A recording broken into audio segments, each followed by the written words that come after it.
tentunya kita akan sangat melihat bahwa hambatan perempuan, adanya kurang informasi pasar dan teknologi, kurangnya akses permodalan, kurangnya peningkatan sumber daya manusia, dan kurangnya penataan kelembagaan dan jaringan, serta kurangnya sensitivitas gender di kalangan masyarakat. Ini yang kita lihat tentu dalam rangka bagaimana pemulihan ekonomi dan sinergitas perempuan tentu dalam pemulihan ekonomi.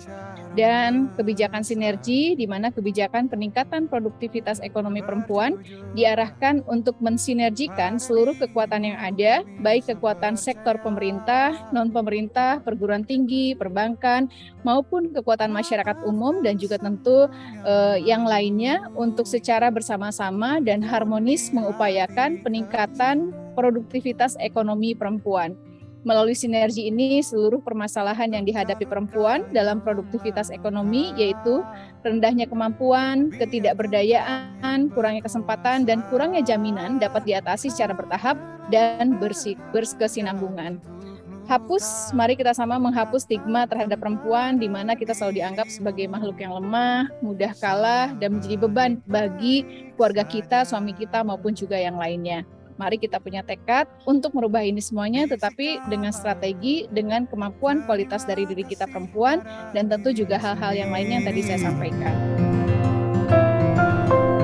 Hebat dia. Untuk terus bersinergi dan bahu-membahu dalam mempercepat pemulihan ekonomi nasional dan meningkatkan akses keuangan bagi perempuan. Karena kita tahu sinergi bisa menghasilkan energi untuk membangun negeri menjadi lebih baik lagi, terutama untuk mengejar visi jangka panjang kita menjadi Indonesia yang maju dan sejahtera pada tahun 2045 nanti, yang tentu memerlukan seluruh kontribusi dari setiap individu yang ada di Indonesia, termasuk yang hadir pada kegiatan hari ini.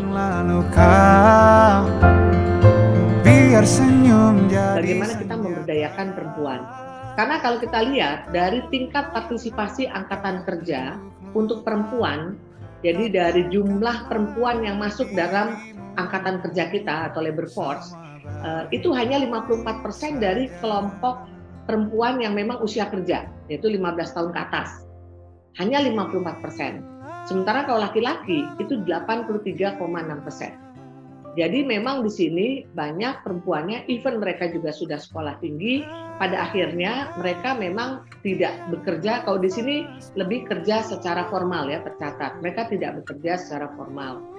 Nah, hal ini menyebabkan kondisi kontribusi pendapatan perempuan relatif menjadi lebih rendah dibandingkan dengan laki-laki dalam satu keluarga, ya, di mana perempuan pendapatan rata-rata sekitar 37% dari total pendapatan keluarga. Contoh, kami kemarin kebetulan kunjungan ke Baduy. Masyarakat Baduy yang masih sangat tradisional, kemudian mereka punya UMKM-nya, ternyata mereka sudah menggunakan kris. Jadi kita belanjanya tuh kita beli mudah sekali. Dan saya tanya kepada mereka, dampaknya bagaimana terkait dengan omset. Dan mereka menyatakan, Bu, sejak kami pakai kris, itu omset kami naik cukup pesat. Karena orang nggak perlu pusing-pusing bayar pakai uang kertas, dan kami nggak perlu repot-repot menyiapkan kembaliannya. Jadi ini adalah salah satu cara upaya kami bagaimana kami terus berusaha untuk meningkatkan financial inclusion dengan menciptakan sistem pembayaran yang cepat, mudah, murah, aman, dan handal. Kau maafkan sama salahmu, ampuni dia. Satu quote dari seorang ekonom Prancis ya mengatakan bahwa peningkatan jumlah perempuan yang memiliki akses keuangan berkontribusi positif pada pengentasan kemiskinan. Jadi dia melihat di sini fungsi perempuan itu sangat penting dalam pengentasan kemiskinan. Semakin meningkatnya jumlah perempuan yang memiliki akses keuangan, kontribusinya akan semakin positif pada pengentasan kemiskinan. Kemudian dia juga mengatakan perempuan yang memiliki akses keuangan cenderung tidak menghabiskan untuk keperluan pribadi, tapi untuk keperluan rumah tangga dan anak. Ini sound familiar ya, benar ya ibu-ibu ya.